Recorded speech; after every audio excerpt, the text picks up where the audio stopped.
Good morning, Beneil, down here. So we made it to this fight week this time with Charles. Like, is there, I know there's still a few days, but do you kind of sigh some relief here? Don't start. Yes, there is definitely, no, as far as the fight happening, no, at this point, I believe the fight's going to happen for sure. I've seen Charles, you know, I think I saw him on Monday. They're here, they're ready to go. Have you been following his social media at all? It seems like he's already like in the sauna a lot, doing the in-room sauna stuff. Like, do you think he's having a tough cut maybe? Someone sent me that. See, the thing with sauna is you don't know, because some people enjoy doing the sauna. You know, I got one in my house it was during COVID time, so it's been a while. My track of time is not good. In the beginning, I was doing a lot of sauna, so I just enjoyed jumping in there, and I would. But I would do it just for fun. So maybe it's one of those things, instead of working out, he wants the sauna instead. I don't know, but I'm just assuming he's going to make the weight. What does your weight cut process look like over the next 48 hours or so?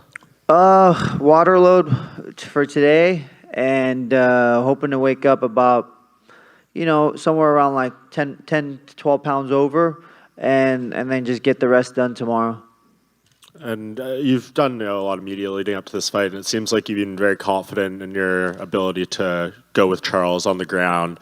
Is that something like you're embracing, or is that just, if it happens and the fight goes there, you'll be very confident? I mean, I hope I'm confident in that. That's supposed to be my base. That's supposed to be where I started from. I'm a jiu-jitsu athlete. That's where I started.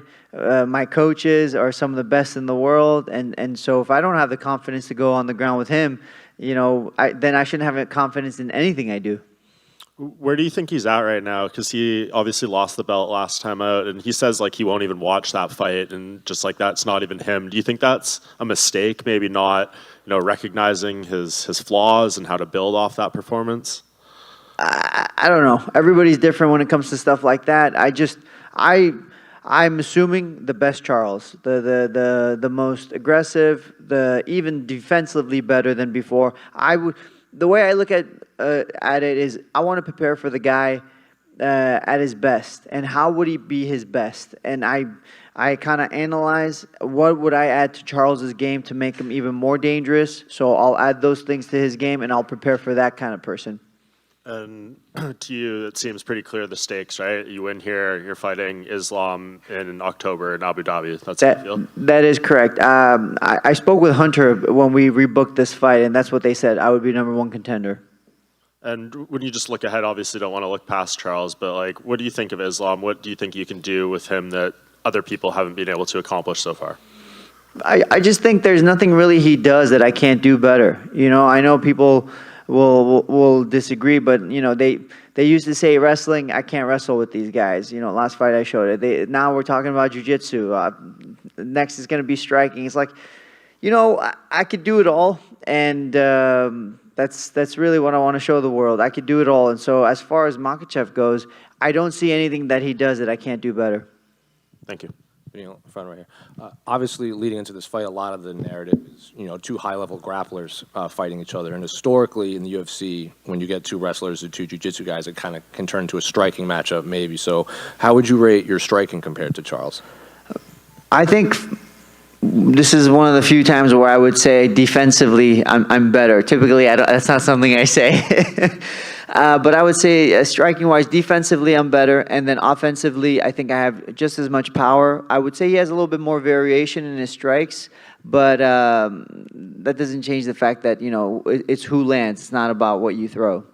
And I saw an interview where you said, like, if it was just a regular grappling match, you'd probably win 9 out of 10 times. That's what you believe. So what do you, when you're watching Charles's past fights, he obviously has the most submission wins in the UFC. What do you think his opponents are doing wrong in there, knowing that you know what he's looking for, but they're still kind of succumbing to it? One, they're terrified of his grappling. I think that's the biggest one. And two, it's he's very good at offense when it comes to grappling. Like, he'll jump on your neck, he'll jump on your arm, he'll jump on the leg. But once you can get past that is where he starts to hit that wall. So I think I'm the kind of guy who would either not even allow him to get there, or I can get past it if he does jump on a neck or an arm. And so then it comes the next layer. And I think I have more layers than him. And I think that's what makes me the better grappler.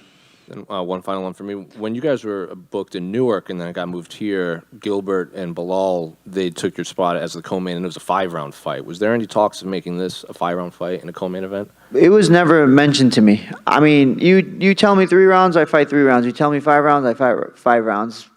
Fighting is like, I always tell people, those 15 minutes I have in that octagon are my freedom. Like, I have 15 minutes of freedom to do what God has given me, you know? The talents that God has given me, I get to use them, and I get to do it freely. So 15 minutes or 25 minutes, it's all the same. Do you feel like almost you don't even need those extra 2 rounds because of the way Charles fights, it's either he's in there for a couple of rounds and it's either win or losing, right? Yeah, I mean, typically it seems that way with him. If it's a 5-round fight, it never goes 5 rounds. I don't know how many decisions he's been to in general. He's not really a guy. I remember his fight with Frankie a long time ago. He went to a decision, but he's not really a guy who goes to decisions. Lately, I've been in more decisions than I would like, but at the same time, I'm fighting a higher level of competition. You mentioned your confidence going into an Islam fight. You know, before his last fight with Alex Volkanovski, he had this sort of aura of invincibility. Do you feel that Volkanovski's performance against him sort of hurt that aura, or were you confident anyway? I was pretty confident, but he just, reaffirmed what I believed. I knew there were things I could take advantage of, similar to Volkanovski, but I think even better because, I have a little bit more jiu-jitsu than Volkanovski and wrestling as well. I just think I could do better. So, it reaffirmed what I believe, and I think when the time comes, it'll be my fight. Would you be interested in fighting Volkanovski again if he wants to move up to 155? Should you be the champion? Volkanovski is a pound-for-pound king, right? To say no to him wouldn't really make sense to me. I get an opportunity to fight such a great fight. The only thing is, I want to defend my belt at least against another lightweight first, because I don't want the division to get held back. That if I'm the champion and I have the opportunity between Volkanovski or a contender, I go contender, and then we talk about Volkanovski. So with that said, does it for you in your mind, and not to look too far in the future here, right? But we got Gaethje and Poirier, and then potentially Chandler and Conor. Out of those two, which name out of those 4 would you like to defend your title against?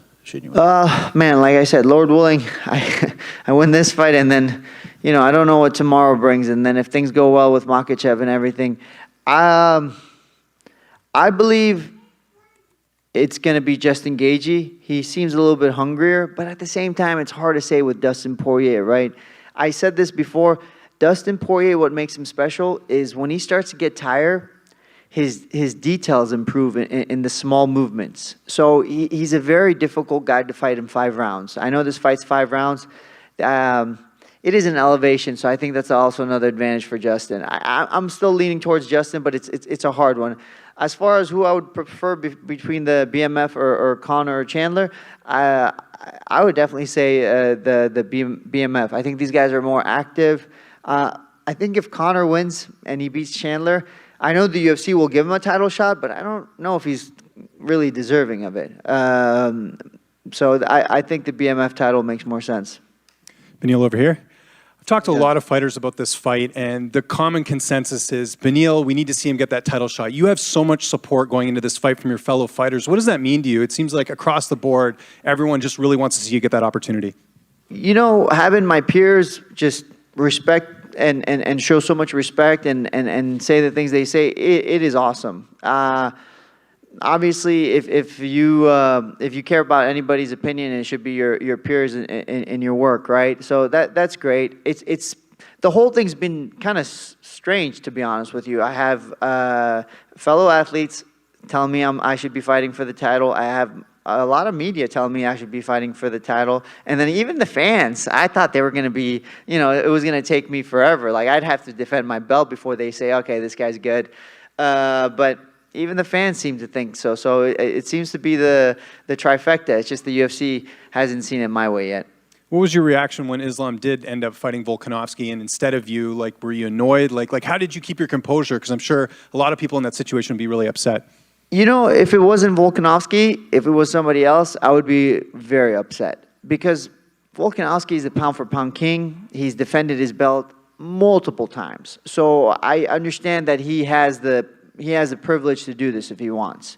So and he did. It wasn't the best timing for me, but whatever. He wanted to do it. Great. That's the fight that happened. That's kind of what helped me stay on track. Obviously, I was still frustrated because imagine I should have fought for the title, let's say March or something, or February. That would have been incredible. But again, I recognize who Volkanovski is. I recognize how the business works. I put myself in everybody's shoes. Helps me to reset, refocus, and I'm here. I'm here for Charles. This is what I'm here for. And just last thing on that fight, did you score that fight for Islam after watching it? It was very close. Some people felt like it could have gone the other way. So I had Makhachev winning either 48 or 49. But here's the thing: if it's 48 and then the last round could be a 10-8, you could potentially call it a draw, right? If it was a 48 card. I thought Makhachev won overall, but that last round was very interesting. And just one more, sorry. Charles takes a lot of damage in his fights. How much do you think that will play a factor in the matchup, just with the fact that you don't get hit a ton in your matchups? So I don't want to think of it like that, because if I think of it like that, here's the thing. You think to yourself, oh, this guy breaks. And then when you're in that octagon and he's not breaking, all of a sudden you start to question yourself. Or you say, oh, this guy's taking a lot of damage. And all of a sudden you start to dish out this damage and he's not going anywhere. It starts to mess with you. The way I look at it right now, the way I look at Charles is he's young, he's hungry, he's better than he's ever been. Striking in terms of offense, defense, grappling in terms of offense, defense, he's the best he's ever been. And he wants to kill me. So it's kill or die. I either kill him or I die. That's the way I look at it. I don't think about his past fights. I don't think about what's going to happen next. I'm thinking about Charles Saturday and what I need to do to beat him. Beneil, it's over here, just on your left there. Oh, here we go. Oh, sorry, right? Yeah, I was like... just touching on that, I mean, Charles does tend to take damage, and often you'll see him be on the brink of defeat, and then he rallies back. How does that factor into your game plan? Do you maybe take a step back? Walk me through that. Well, typically when he comes back from these defeats is because people are afraid of his grappling. I am not afraid of his grappling. I recognize how good it is, and I understand that there's danger in it, but I am not afraid of his grappling. So if something in that sort of situation does take place, I go to the ground and I lose my mind basically when I say stuff like that happens. I remember the fight with Diego Ferreira. Second fight, I hurt him with a knee, and he basically pulled guard, and I could hear everybody saying like, just get up and just get up and punch him and finish the fight striking. But I thought to myself, why would I get up? I worked hard for this position. Why would I give up this position? And so I went as hard as I could for the rest of that round. And it was a decision. It wasn't the finish that I wanted, but I understand the difference. If I had been disciplined, it would have been great. But I'm not afraid of people's games. I'm not afraid of your judo. I'm not afraid of your wrestling. I'm not afraid of your jiu-jitsu or your striking. Whatever I need to do to win, I'll do that. And the two of you are really both kind of action fighters. What are you expecting from his pace, and do you think he can match your pace? I think he could definitely match the pace. I just don't know if he'll last, is the way I look at it. If we both come out and we keep this high pace and the fight goes the way, what most people are thinking, I think I'm more durable. So I just think I'm going to be able to outwork him eventually and just finish him like that. That's all from me. Thanks. Beneil, here to your left. Just going into this, 8 wins, and I believe Charles had 8 wins when he went into his first title fight with Chandler. I mean, do you look at him at all as kind of a blueprint or motivation going, hey, he went that long road, it is possible? For me, I don't think there is a blueprint because take Charles, for example. He had one top 5 fight, and that allowed him to fight for the belt, right? He fought Tony Ferguson, and he was able to get the title shot. Well, Makhachev, he fought, I think maybe he had one top 10 fight. I'm not sure if he even had any at that time. And he ended up fighting for the belt. So my blueprint is different than everybody else's. I have top 5 wins. I have top 10 wins. I have multiple top 10 wins. And so my blueprint's different. The work I've put in is different. And I don't mind that it's different. I actually appreciate it more, and I respect it. I have respect for those guys, and I just appreciate my work more. I know you said you've been told it's for the title. Is there any doubt in the back of your mind that something crazy happens? I know you said if it's not a title fight, we riot. Do you think that's a possibility? UFC never gives me their word. They're very honest with me. I call them, and when we speak, it's very clear. Whatever they want with me, it's very clear. We don't play games. So this is the first time they've ever said, "Hey, yeah, you're number one contender if you win this fight." So I just take it at their word, and I'll figure out the rest afterwards. But right now, take Charles out, and if they say something different, we'll talk about it then. Thanks very much. Beneil right here. You recently said that in your last loss way back in 2018, Alexander Hernandez, that at the time you were telling yourself, my career is dead, I'm on the verge of retiring, this is going to be my one last push, and lo and behold, here we are 8 straight wins later. Is retirement at all on your mind? Not now, or is that something you've passed, you've proved to yourself that you deserve to be here? The reason retirement was on my mind was because I wasn't able to train the way I should, and I wasn't able to basically be a fighter. So I thought to myself, if that's the case, maybe it's over for me. I spent a lot of time in prayer, spent time in recovery, and things, picked back up. So at this moment, I don't really have a timeline for recovery. I'm sorry, for retirement. My thing is, when the time comes, I believe God will just tell me, hey, you're done, sit out. And hopefully I'll be obedient enough to say yes. And just one more for me. Around that same time, Charles Oliveira, I think at the end of 2017, was probably, had his worst record in the UFC. I think it was like 1-3, something in that range. And again, 2018, the start of an 11-fight win streak for him. Is there sort of an extra level of respect that you both sort of faced that kind of adversity and were able to turn things around at relatively the same trajectory? Man, from coming in, young fighter, Charles Oliveira, and people like touting him, saying he's the next big thing. Then he goes on and has kind of like a 500 record, moves between 55 and 45, and he's just struggling to make weight sometimes. To go from that into that last run he had, there's a reason why he's a legend. That's the best way to put it. But look at him in Brazil. They idolize him, and I understand. I'm not big on idolizing anybody, but I understand why. I understand why he's so loved in Brazil and why he's so respected. And I have a ton of respect for him. I just believe this is just my weekend. That's all. Thank you. Beneil's still over here. First off, welcome to Vancouver. Your impressions of the city, two-part question. And at this stage in your career, the journey that you're on, how important is it for you to share it with your family? And does it help, maybe not as a distraction, but just enrich the experience no matter what city you go in? So Vancouver, I got to tell you guys, it is beautiful here. I didn't realize how amazing this place was because, it's a short flight, 2 hours. So people have told me to come here, vacation, and bring the family. You'll love it. And I'm typically so busy. I travel for work and I just take my family. That's the vacations they get, right? But as soon as I got here, I realized I had made a mistake. I should have come here a long time ago. So far, we love it here. And as far as having my family at Fight Week, I got to tell you guys, I brought my daughter and my wife, last time to Abu Dhabi, long flight, and almost felt like every fighter there was looking at me. Not every fighter, but pretty much a lot of the fighters were looking at me like, what the heck is this guy doing, right? Like he's here for maybe to collect a paycheck and go home.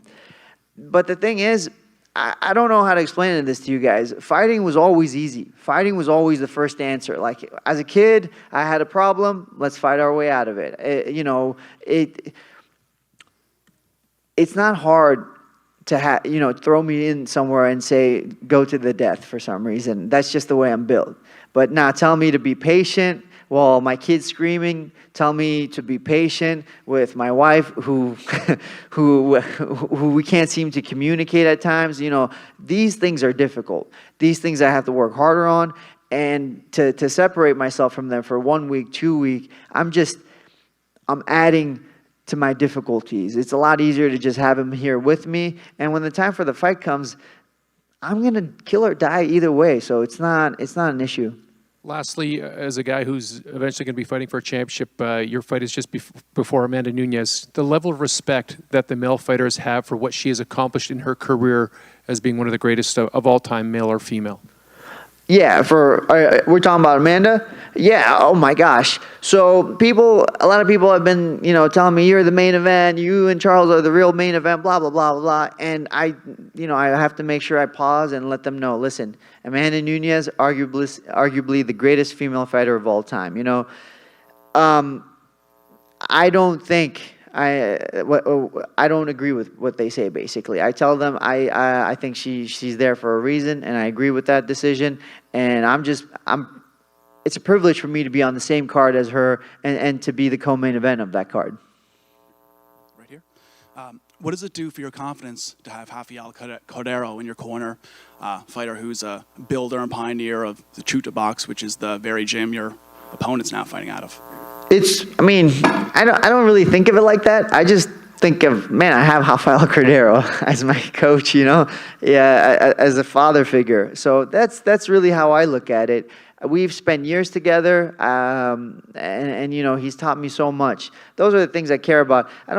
It doesn't give me more confidence knowing that he was a former coach there. It just or founder, or part of the foundation, whatever you want to call him, a pioneer there. I just have confidence in what he's taught me. I have confidence in the work I've put in, and I have confidence like this is, God will give me this victory. That's what my confidence is. Yeah. I'm just curious. How do you think Conor McGregor will do against Michael Chandler? So, to be honest with you, I think Chandler stylistically is a good fight for him. Especially the Chandler we've seen the last couple of fights. Reckless, doesn't use a lot of wrestling, and seems to get tired, right?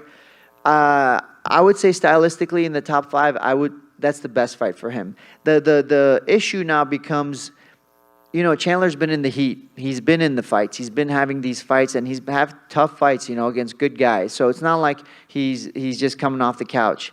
I think that's going to be the problem for Conor, is fighting someone who's been in that octagon and he hasn't been there in a while. But I think stylistically, Conor's striking is slick. Whether you like the guy or not, you have to respect his skills. He has very slick striking. His timing is definitely a little bit different than everybody else's. And I think his grappling is actually not bad either. He has good grappling. Now, can he put it all together and not get tired and find the finish on Chandler? That's the question. I'm still leaning towards Conor, but it's it like kind of wavers every now and then.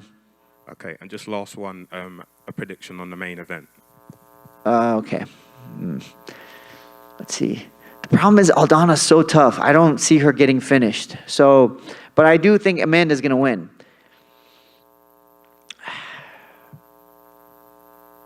You know what? I'll go with Aldana. I'll just go with an Aldana. We'll go KO Aldana like 3rd round or something. To your right, Beneil. Here.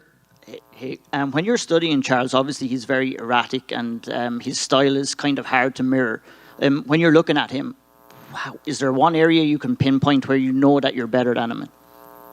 There's many areas. Obviously, like I mentioned before, I think the grappling, I think the wrestling specifically as well, striking as well. I know, like you said, he's got wild striking, but I think what I do in my basics, I do better than what he does in his erratic movements, like you called it. So there's many points that I see a difference in, and I think I can take advantage of. Thank you.